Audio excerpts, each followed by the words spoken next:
Salamat, Brother June. Gaya po ng nabanggit na kanina, blessed month of September sa bawat isa sa atin.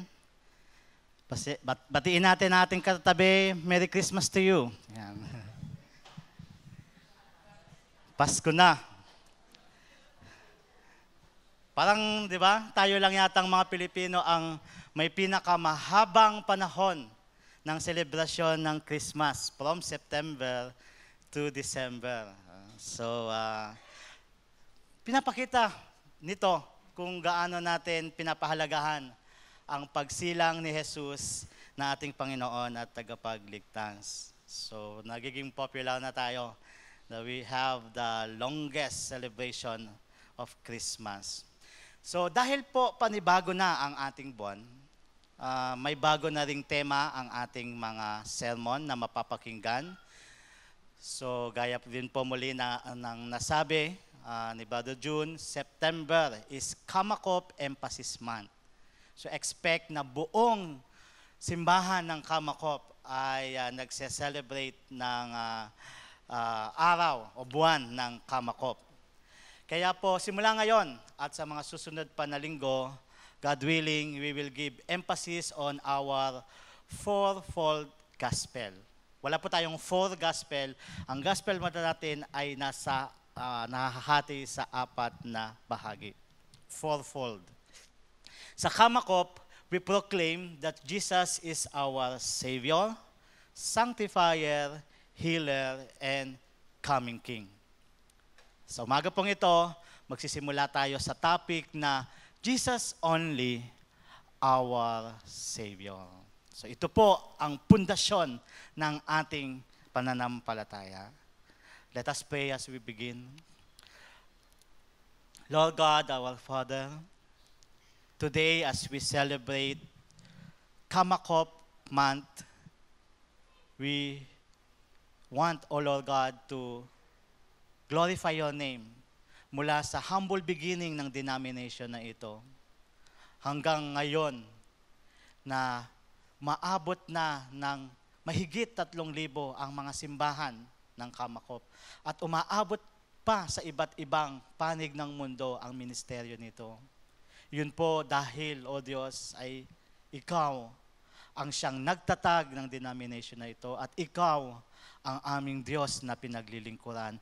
At si Jesus lamang ang aming Panginoon, tagapagpabanal, tagapagpagaling, at haring darating.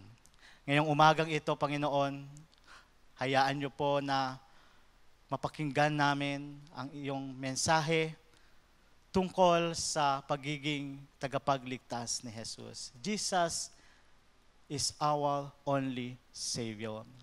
So may the Holy Spirit work in the midst of us. Bigyan kami ng pusong handang makinig, magpaturo, at magpatuwid sa iyong mensahe, Panginoon. Ito po ang aming hiling sa ngalan ng aming tagapagligtas na si Jesus. Amen. How does Jesus save people? Paano ba nagliligtas si Jesus? So to better understand how Jesus saves, today we will explore a text where Jesus saved a criminal who was about to be executed. The criminal, na-execute siya, pero siya naman, ang kanyang kaluluwa naman, ay naligtas. So, hinihiling ko ang lahat na magsitayo bilang paggalang sa salita ng Diyos na ating babasahin ngayong umagang ito. Ang text na ating tinutukoy ay ang Luke 23 verses 32 to 46. So, basahin po natin ito from New International Version. 2 other men, both criminals, were also led out with him to be executed. When they came to the place called the Skull, they crucified him there along with the criminals, one on his right, the other on his left. Jesus said, Father, forgive them, for they do not know what they are doing. And they divided up his clothes by casting lots. The people stood watching, and the rulers even sneered at him. They said, "He saved others.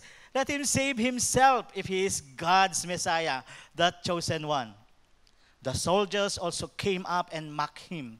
They offered him wine vinegar and said, "If you are the king of the Jews, save yourself." There was a written notice about him which read, "This is the king of the Jews." One of the criminals who hung there hurled insults at him. "Aren't you the Messiah? Save yourself and us." But the other criminal rebuked him. "Don't you fear God?" he said.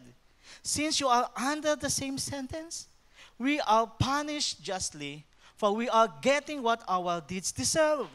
But this man has done nothing wrong." And then he said, "Jesus, remember me when you come into your kingdom." Jesus answered him, "Truly, I tell you, today you will be with me in paradise." It was now about noon, and darkness came over the whole land until 3 in the afternoon. For the sun stopped shining, and the curtain of the temple was torn in two. Jesus called out with a loud voice, "Father, into your hands I commit my spirit." When he had said this, he breathed his last. Ang salita ng Panginoong Diyos na ito nawa ay mapakinggan ng lahat ng mga nakapakinig. Mari na po tayong maupo. So, sa nabasa po natin dito sa text, mababasa natin na marami ang tumutuligsa at nanunuya kay Jesus dahil sa kabila ng kanyang matapang na pangangaral before, ngayon ay naririto siya at nakabayubay sa krus, seemingly helpless. Ganito ang panlalait na ginawa nila sa kanya. The people stood there watching everything. The Jewish leaders laughed at Jesus. They said, "If he is God's chosen one, the Messiah, then let him save himself. He saved others, didn't he?" Even the soldiers laughed at Jesus and made fun of him. They came and offered him some sour wine. They said, "If you are the king of the Jews, go on, save yourself." So obviously, sila ay mga unbeliever at basher ni Jesus. However, among those people who were mocking Jesus at that time, may isang lalaki ang nagkaroon ng pagbabago ng puso. Iyon ay ang isa sa 2 kriminal na nakapako rin sa krus. He had a change of heart.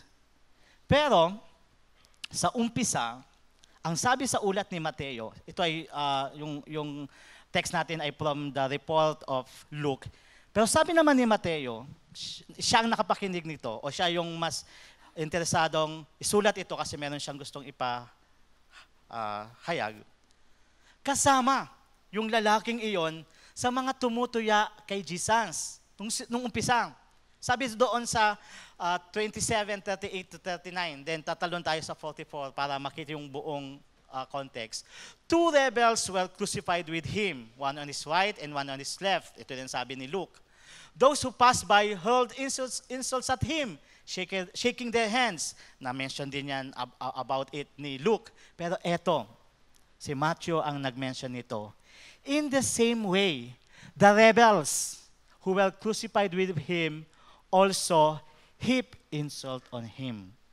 The rebels, sabihin hindi lang isa, kundi yung dalawa, who were crucified with him, nilait din nila ang si Jesus. So, however, makalipas lang ang ilang oras, nagbago na ng pananaw ang lalaking iyon tungkol sa kung sino si Jesus. So,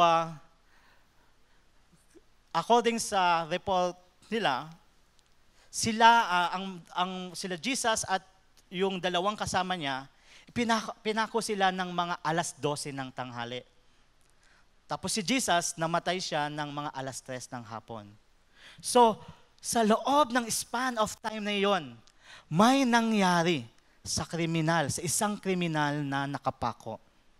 Kung noong una ay kasama niya o kasama siya sa mga nanlalait kay Jesus, ngayon ay ganito na ang kanyang paniniwala as reported by Luke. Sa verse 39, one of the criminals hanging there began to shout insults at Jesus, yung isang kriminal. Aren't you the Messiah? Then save yourself and save us too. So patuloy lang yung kriminal na yon sa mga nanlalait kay Jesus. In verse 40, but the other criminal stopped him. He said, you should fear God. All of us will die soon. You and I are guilty. We deserve to die because we did wrong. But this man has done nothing wrong. Ibig sabihin, during the span of time na yon, napapansin nung kriminal na yon, iba talaga itong si Jesus. Until at such point of time, naniwala na siya. Wala ginawang masama ito. He's a righteous guy. So pagkatapos niyon, ng statement na ito, humiling naman siya kay Jesus ng isang kahilingan na nagpapakita na ng kanyang pananampalataya. Confession of his faith in Jesus. Ang sabi niya, Jesus, remember me when you come into your kingdom. Remember yung nakapako sa ulunan ni Jesus? This is the King of the Jews. Panlalait iyon kay Jesus. Pero itong lalaking ito, naniniwala siya doon. O pinaniwalaan niya iyon that Jesus is indeed a king. Ito ay isang pakiusap na punong-puno ng pagtitiwala at paggalang sa kanyang kinikilalang hari. Ang tanong, ano ang nangyari? Bakit among those who were insulting Jesus sa oras na iyon, ay biglang nagbago ng isip at pananaw ang lalaking ito? At ngayon ay nagre-rebuke pa nga sa kanyang kasama. Ano ang nangyari? Ang nangyari sa time na iyon ay habang si Jesus ay nakabayubay sa krus, kinakaharap na niya ang problema ng sangkatauhan sa kasalanan, particularly sa original sin. Take note of this. It was because of original sin kung bakit tinuya at nilait ng mga tao si Jesus. They did not believe in Jesus. However, dahil sa ang lalaking kriminal na dati ay against kay Jesus, ay nagkaroon ng panibagong pananaw kay Jesus, nagpapatunay iyon na kumilos ang Diyos sa puso niya. Noong una, lantad na lantad ang kanyang original sin, ang resulta ng kanyang original sin. Pero sa prosesang iyon, within that 3 hours, na ayos ng Diyos yung puso ng lalaking ito. And that is part of how Jesus saves. Jesus saves by dealing with the issue of original sin. At iyon nga ang inayos ng Diyos sa puso ng kriminal na nakapako sa krus. So ilang beses nyo nang naririnig, original sin, original sin. Ano ang pumapasok sa isip mo kapag naririnig mo ang terminong ito, original sin? Ano ang itinuturo ng doctrine of original sin? What is original sin actually? Noong elementary days ako, siguro kayo naranasan nyo din ito, mayroong galing sa simbahan na nagvo-volunteer para magturo ng catechism. Experience nyo yun? Katekismo. So once a week yon. maalala kung anong araw. So, isang araw, yung guro namin na iyon, ang naging lesson namin ay tungkol doon sa original sin. So, ang sabi niya, ang original sin daw ay noong unang nagkasala sina Adan at Eva nang kainin nila ang forbidden fruit. Iyon ang original sin. Probably, that teaching is the most popular understanding of people about original sin, and perhaps the most controversial too. However, that is also a misunderstanding of what original sin really is. Sa Christian theology, original sin actually refers to the consequences or the result of the first sin committed by humans. Sa doctrine of original sin, ang pinag-uusapan talaga ay ano ba ang kinahinatnan o naging resulta ng kasalanang nagawa nila Adan at Eva. Sa katunayan nga, ang original sin ay hindi ito tumutukoy sa aktual na kasalanan. Gaya ng rebellion, pride, lust of the flesh, at iba pa, na posibleng yun daw yung kasalanang nagawa nila Adan at Eva. Pero hindi iyon ang tinutukoy ng original sin, yung actual na mga kasalanan. Magkaiba ang konsepto ng original sin at ang actual sins, yung sin na mismong nagagawa. Ang distinction ng dalawa, ang pagkakaiba ng dalawa ay sa original sin, tinutukoy niyon ang tunay na kondisyon ng tao after the fall, after ng pagkakasala niya, which is ang tao ay nagkaroon ng fallen, corrupt, and sinful condition.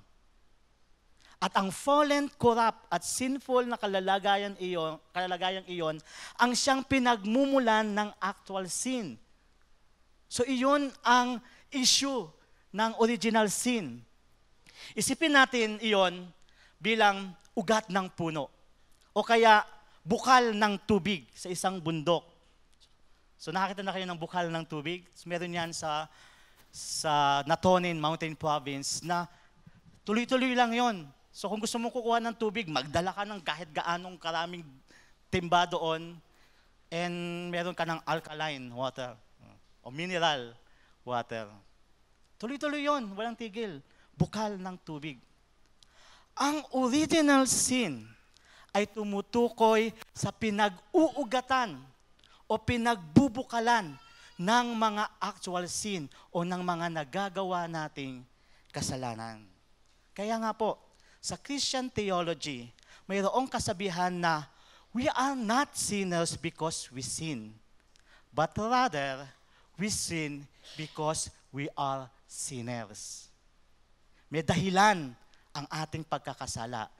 Yan ay dahil sa kondisyon natin. We are sinners. Kaya ito ng sinabi ni Jesus sa Matthew 7:17.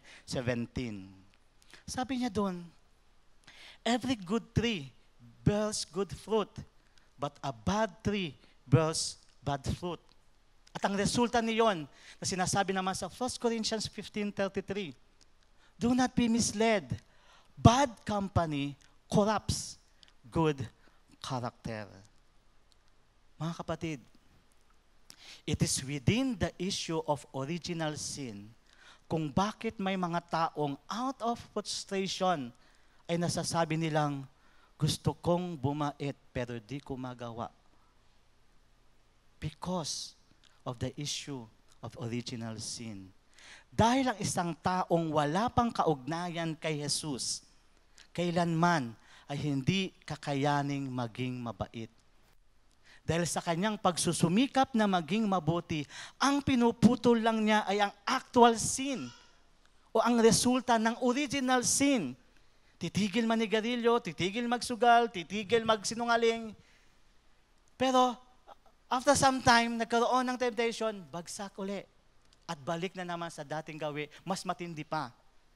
Dahil hindi umaabot hanggang sa pinakaugat o bukal ang inaayos sa taong o sa puso ng taong iyon. Nabalitaan niyo na po ba ito? Marami ang nagsasabi na Philippines 2025 approved budget is the most corrupt budget ever passed in the history of Congress. Sa 2025 budget daw nangyari ang maraming isiningit na budget. Di ba may deliberation yan? Pero mayroong special body na sila ang parabang nag-finalize at doon, at last minute, doon nakasingit. So wala nang time yung mga ibang mga congressman na pag-aralan pa yon. At mayroon pang blank appropriation. Ibig sabihin, bahala ka na magkano mong ibibigay na budget doon. Pero, siyempre, naniniwala naman tayo na hindi lahat ng mga politiko ay relatively corrupt. At nag-iisip kagad kung paano makapagnanakaw mula sa pondo ng bayan. Nung pagkapanalo pa na lang na, magkano kaya nanakawin ko? Hindi naman siguro gano'n, ano?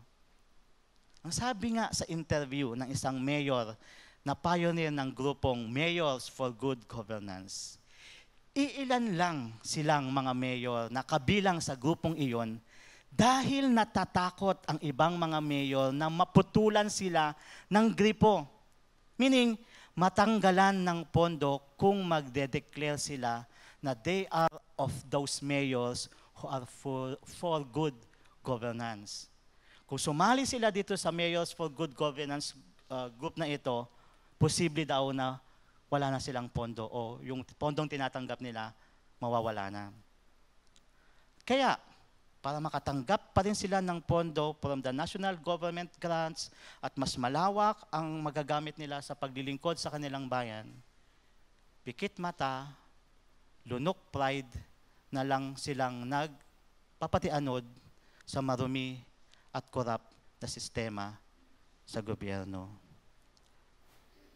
Ganon kagrabe ang original sin. People are easily persuaded to join or take part in the evil schemes or doings of others because of their systemic effect in this world. May sistema na ang paggawa ng masama. And that is the reason why God had to send Jesus to die on the cross. The purpose of this sending was not merely to deal with actual sin, but to truly put an end to original sin.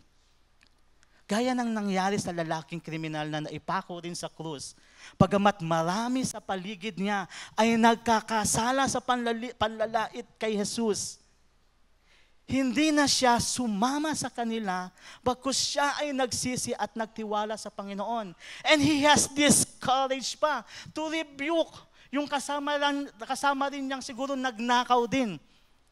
Hindi sabihin, I don't have the right to rebuke him because I'm sinners. Pero dito, because God is already dealing with the original sin sa puso ng lalaking ito, hindi na niya inisip kung ano yung mga pangtutuyari na sasabihin sa kanya. Kundi he had to declare his faith in Jesus. That Jesus is indeed a righteous. And he did not deserve that mocking and insulting. Nagpapakita iyon that Jesus saves people by resolving the issue of original sin sa puso nila. Ganyan naliligtas ang tao. Hindi iyan, do you want to pray and accept Jesus? Okay, let's pray. You don't want to go to hell? Pray, because Jesus will save you. And then nag-pray yung tao, and then congratulations, ligtas ka na. Hindi ganun yun. We have to make sure that yung ina-evangelize natin, bago siya mag-pray of acceptance, ay talagang na-deal sa kanya yung original sin. Second, upang tuluyang matuldukan ang problema ng original sin sa puso ng isang tao, Jesus substitutes himself for the punishment of sin and sinners. Jesus saves by substituting himself for the punishment of sin and sinners. So let me repeat that for emphasis. Meron tayong gustong emphasis. To provide salvation, Jesus substitute himself for the punishment ng hindi lang kasalanan, kundi maging ng mga makasalanan. Narinig niyo na ba ang kasabihang, God loves the sinner but hates the sin? Or, God hates the sin but loves the sinner. This is also a misunderstanding of people about the concept of God's justice. If God, think about this, if God only hates sin and not the sinner, ang tanong ay sino ba ang itatapon ng Diyos sa impyerno at parurusahan pagdating ng takdang panahon? Ang kasalanan lang ba o maging ang mga makasalanan din? Tignan natin ang sinasabi ng Biblia sa Matthew 13:40-42. Ang sabi dito, as the weeds are pulled up and burned in the fire, so it will be at the end of the age. Nagsasabi dito si Jesus ng isang parable. The Son of Man will send out His angels and they will weed out of His kingdom everything that causes sin and all who do evil. They will throw them into the blazing furnace where there will be weeping and gnashing of teeth. Malinaw ang sinasabi sa text na ito. Sa katapusan ng mundo, titipunin ni Jesus through His angels everything that causes sin. Lahat ng mga bibigay sa atin ng dahilan para magkasala at lahat ng mga kasalanan na atin nagagawa. And hindi lang yon, all who do evil, namely the sinners. At pareho silang itatapon sa naglalagablab na apoy ng impyerno. Again, mga kapatid, this is the reason why God sent His only begotten Son, Jesus, to die on the cross. Jesus had to be on the cross, crucified, and enduring the insults of the people so that sin and sinners could be atoned for through His suffering and death. Gaya ng hiniling kay Jesus ng nakapakong kriminal, Jesus, remember me when you come into your kingdom. Bagamat ako ay talagang nagkasala, alalahanin mo nawa ako kapag naghahari ka na. Then, Jesus answered him, and most probably, this is a wonderful statement na narinig niya sa tanang buhay niya. Truly, I tell you, today, you will be with me in paradise. Wow! Narinig natin yan one day, di ba? Narinig natin yan one day. Bagamat ang kriminal ay nasa ibang krus at nakapako, sa pagkakataong ito, dahil naniwala siya kung sino si Jesus, kasama na rin siya at ang kanyang mga kasalanan sa pinagbabayaran ni Jesus sa krus sa oras na iyon. Sabi niya, I'm dying to save you.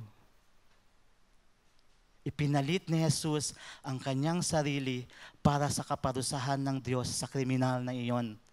At hindi lang para sa lalaking nakapako, kundi pati na rin sa lahat ng mga mananampalataya pa sa Kanya. Sa lahat sa atin dito na nananampalataya sa Kanya, I did this. I substituted myself for you so that you will be saved. Ano po ang pinakamatindi, like all time, na problemang kinaharap ninyo sa tanang buhay nyo? Yung talagang wala nang higit na problema at talagang hinarap nyo yun. Alam nyo mga kapatid, ang Panginoong Jesus, hindi ang kasalanan ang pinakamatinding kinaharap niya.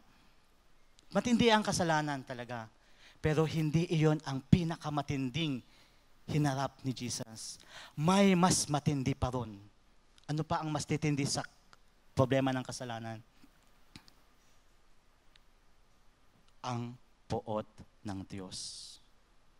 The wrath of God. Ang sabi sa Romans 1:18, for the wrath of God is revealed from heaven against whom? Against what? Against all ungodliness and righteousness of men, who by their unrighteousness suppress the truth. It's clear declaration and revelation. God is intensely angry sa lahat ng ungodliness, sa lahat ng unrighteousness ng tao.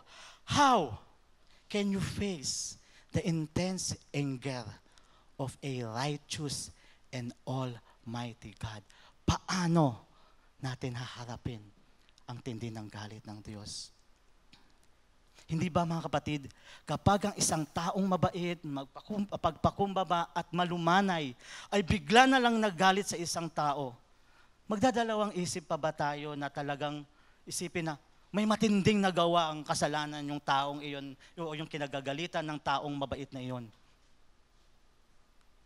At narito, ang Diyos na may likha ng lahat, who is righteous, who is loving, merciful, generous, and almighty, angry and wrathful against sinners. How will we face Him? Sa panimula pa lang, in-establish na ng Diyos na ang kaparusahan sa kasalanan ay kamatayan. Tandaan po natin na bagamat may consequence na nararanasan ang tao dahil sa kanyang mga nagawang kasalanan, minsan pa nga, di ba, ang sakit, ang bigat ng consequence na yon, ang spiritual death, ang ultimate punishment for sin. And let's also take note na ang spiritual na kamatayan ay tumutukoy sa pagkahiwalay ng tao sa Diyos, gaya ng pisikal na kamatayan sa paglisan ng hininga sa lupang katawan. Kung physical death yon, kung hindi na yan humihinga at talagang hindi nahihinga, patay na yon kasi humiwalay na ang paghinga sa Kanya. Spiritual death means ang hininga ng Diyos, ang buhay na galing ng Diyos, bigay ng Diyos sa Kanya, wala na. Tinanggal na ng Diyos ang blessing niya sa Kanya. So even though namumuhay pa siya sa mundong ito, wala na ang presensya ng Diyos sa Kanya. Now, ang nasa kalagitnaan sa pagitan ng pagkakahiwalay ng tao sa Diyos, ang tao at ang Diyos, ang nasa pagitan niyan, wrath of God. As long as a person is separated from God, God's wrath is upon them. And here is a sad truth that some people find difficult to accept. Yes, God so loved the world. However, He also hates the world because of its rebellion and sinfulness. Kaya nga, kung magpapatuloy ang sangkatauhan sa pagkakasala, pagdating ng takdang panahon, mararanasan natin ang ngit-ngit ng galit ng Diyos dahil sa katigasan ng ating mga puso. That's why, mga kapatid, tulad ng kriminal na nakapako sa krus, ang isang taong nagkasala ay nangangailangan, he desperately needed to come to Jesus. Kailangan niyang lumapit kay Jesus at humiling sa Kanya. My Lord Jesus, remember me now that you rule in your kingdom. Save me from my sin. Save me from the wrath, from the righteous wrath of God. And this is our assurance. Ito ang kasiguraduhan ng mga lalapit at lumalapit kay Jesus. Maililigtas niya ang lahat ng tumatawag sa Kanya dahil Jesus has already substituted Himself for the punishment of sin and sinners when He died on the cross. Gaya nga po ng sabi sa 1 Corinthians 5:21, Christ had no sin, but God made Him become sin, so that in Christ we could be right with God. Bagamat wala talaga siyang kasalanan, tiningnan siya ng Diyos na kasalanan. And because God made Jesus become sin, kay Jesus ibinuhos ang lahat ng galit ng Diyos on our behalf to once and for all destroy sin. That is why there is now salvation for humans, because Jesus, again, substituted Himself for the punishment of sin and sinners. Lastly, ganun po nagliligtas ang Panginoong Yesus. Pangatlo, lastly, to provide salvation, Jesus did not just substitute Himself for the punishment of sin and sinners. He also paid the penalty of sin in full. Jesus saves by paying the penalty of sin in full. In verses 44 to 46 ng ating text, ito po ang sabi. It was about noon. It was now about noon. And darkness came over the whole land until 3 in the afternoon. So 12 to 3.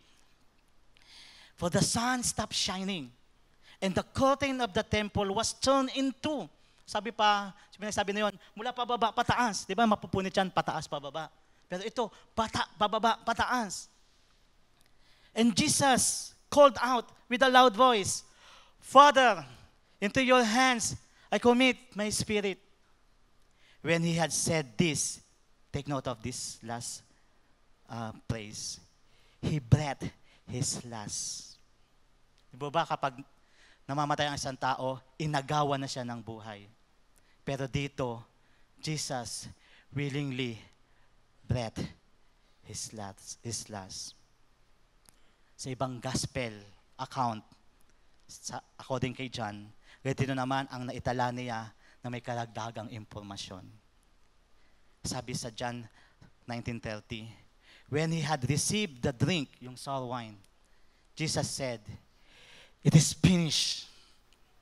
With that, He bowed His head and gave up His spirit. After declaring, it is finished. Many of you already know this. Pero ang sinabi rito ni Jesus na, it is finished, ay galing sa Gregong salita na, tetelestai. In ancient times, ang salitang ito ay usually ginagamit sa business transaction, sa business document, para sabihin ang bill o pagkakautang ay kumpletong nabayaran na. So merong bill diyan, merong listahan ng utang, isa-isa chinek na yan, and then after ma-check lahat ng bill, ng pagkakautang, tetelestai, na kumpleto na ang mga dapat bayaran. At ginamit iyon ni Jesus bago siya malagot, bago niya ialay ang kanyang hininga. It is finished. Lahat ng pagkakautang, nabayaran ko na. Naranasan nyo na ba na makautang online? Sino dito? Tataas ba tayo ng kamay? Sa internet, ang dami na pong lending apps, di ba? Kita ka, TikTok, at sa iba pa, mga nasa advertisement na sila. Alam niyo po, muntik na akong mahulog sa patibong ng online loaning. It was during the time na nag-isip na ako kung paano matutustusan yung panganganak ni Pastora sa aming bunso dahil kailangan niya talagang isisayan. So we have to raise 65,000, more than pa. Tustusan yung gamot niya and everything. So sumagi sa isip ko, mangutang kaya ako online? Utang kaya ako online? So siyempre, I prayed about it and also thought about it a lot. Nag-isip-isipan ko siya. Then nagplano na ako. So habang nagpaplano kung paano ba ang application dun sa online utang na yon, isipan ko, i-compute ko nga kung magkano ang magiging interest sa utangin ko. So halimbawa, kung mangutang ako ng 50,000, magkano ang babayaran kong interest? So compute. Then, after the computation, nakita ko, ang laki pala ng babayaran kong interest. Halos 20% of the total amount ng utangin ko, ang kabuuan na aking babayaran. At babawasan pa yon ng 3% yung aking utangin. For example, 50,000 ang utangin ko, so babawasan iyon ng 3%, kano yun? About 48,000 na lang matitira, kung tama ang computation ko. So, malaki naman ito. Tapos mula doon hindi doon sa 48,000 ibabawas yung monthly interest. Doon sa 50,000. Sabi ko, Pastora, ito, bala kong mag-utang. Sabi niya, Lucky Love, wag na lang. So, nag-decide kaming mag-asawa na wag na lang mangutang at magtiwala na lang talaga sa provision ng Panginoon. And praise God, He provided naman. Now you get the idea. Sa hustisya ng Diyos, ang lahat ng nagkasala ay gaya ng isang taong may malaking pagkakautang. Sa kaso ng sanlibutan, ang isang taong nagkasala ay sa matuwid at makatarungang Diyos may pagkakautang. Dahil sa Diyos naman talaga, di ba tayo nakakagawa ng kasalanan. Kaya ang lahat ng nagkakasala, sa Diyos nakakautang. At ang pagkakautang niyang iyon ay isang utang na hindi niya kayang bayaran na mananatili pa siyang buhay. Sapagkat ang sinasabi sa Romans 6:23, sapagkat kamatayan ang kabayaran ng kasalanan. Alam natin yan. Sasabihin ng iba, okay lang, at least tapos na ang paghihirap ko dito sa mundo at mababayaran ko pa ang pagkakautang ko sa Diyos. Nakatakos na ako sa aking malaking utang, pati sa utang ko sa Diyos, bayad na rin. That is a grave misunderstanding of death as a penalty for sin. Malaking maling pagkakaintindi yon. Dahil ang tinutukoy ng Biblia na kamatayan bilang kabayaran ng kasalanan ay ito sa Revelation 20:11-15. Pagkatapos nito'y nakita ko ang isang malaking tronong puti at ang nakaupo doon. Naglaho ang lupa't langit sa kanyang harapan at hindi na nakita pang muli. Nakita kong nakatayo sa harap ng trono ang mga namatay, maging dakila at hamak, at binuksan ang mga aklat. Binuksan ng isa pang ang aklat ng buhay. Hinatulan ang mga patay ayon sa kanilang ginawa, batay sa nakasulat sa mga aklat. What did you do? What have you done habang nabubuhay ka? Okay? Ito. So this will be your punishment. So this will be my judgment for you. Then sa verse 14, pagkatapos ay itinapon din sa lawa ng apoy ang kamatayan at ang daigdig ng mga patay. Ang lawa ng apoy ang pangalawang kamatayan. Ang sinumang hindi nakasulat ang pangalan sa aklat ng buhay ay itinapon sa lawa ng apoy. Nang sabi nga dyan sa verse 14, ang pangalawang kamatayan. Akala ng iba, ang kamatayan natin dito sa mundo ay ang kabayaran na ng ating mga kasalanan. Then tapos na. Pag namatay ka, tapos na. Hindi pa talaga iyon. Dahil may pangalawa pang kamatayan. Ang ikalawang kamatayan na pagtapon sa lawang apoy ng impyerno, ang penalty na, yun na yung penalty mismo na kukumpleto sa justice of God. Take note, mayroong nagkasala, nagkautang sa Diyos, at ang kanyang hatol, spiritual death. itatapon sa lawa ng apoy. That's the judgment of a righteous and just God.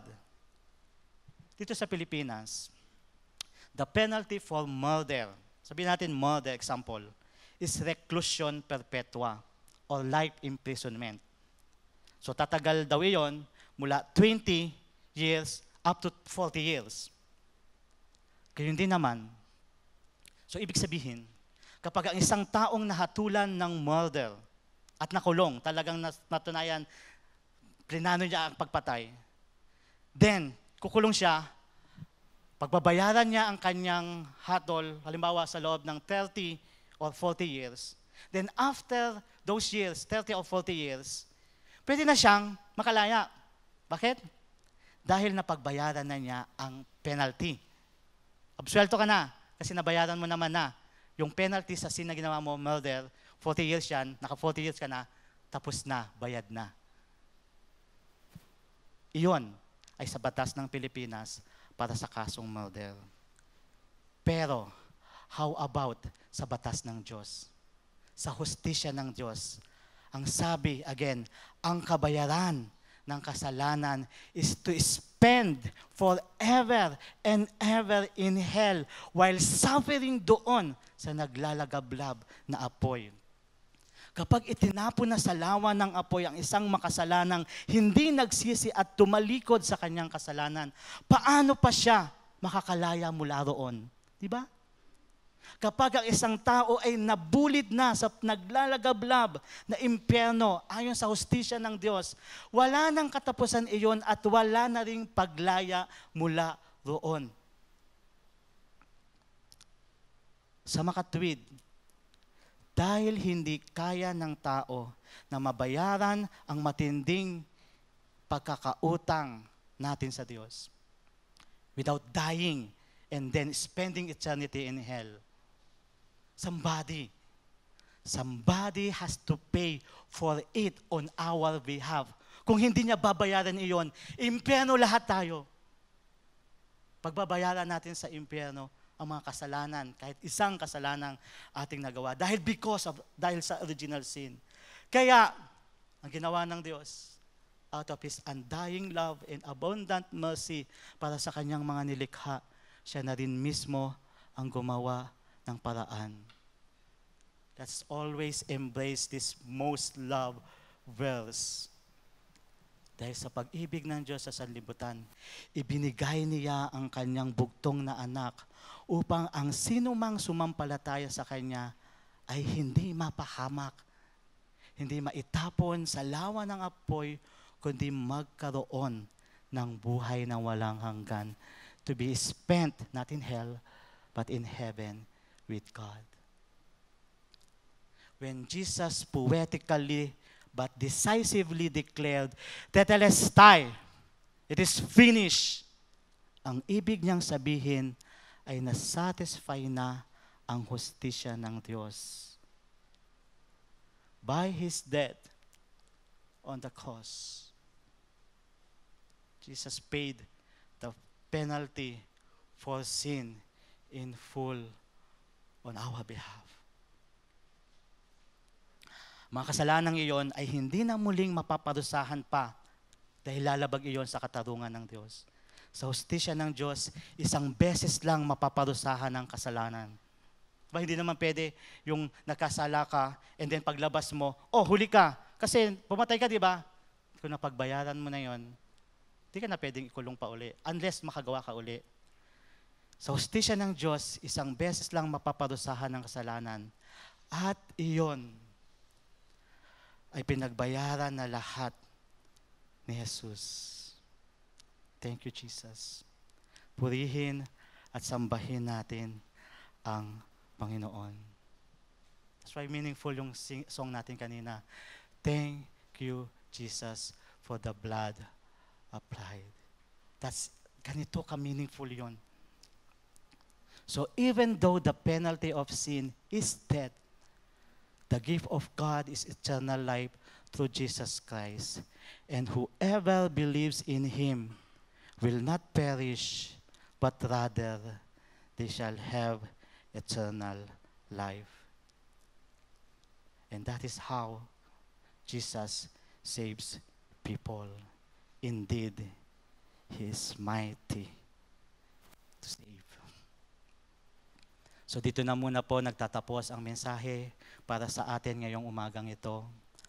After hearing this sermon, ang challenge sa atin ngayong umaga is to deal honestly with these few questions. Pagmuni-munihan natin ito at mag-reflect tayo. Have you already decided to completely turn away from sin, knowing that it has been paid for by Jesus? Have you fully trusted in Jesus who substituted himself for the punishment of your sin? Do you completely trust that Jesus has already paid the penalty of your sins by your faith in Him and through His death on the cross? Our hope is that through today's message, lumalim pa ang ating pagkakakilala kay Jesus bilang tagapagligtas at Kanyang ginagawang pagliligtas. God bless us all. Salamat sa Panginoong Jesus, our only Savior.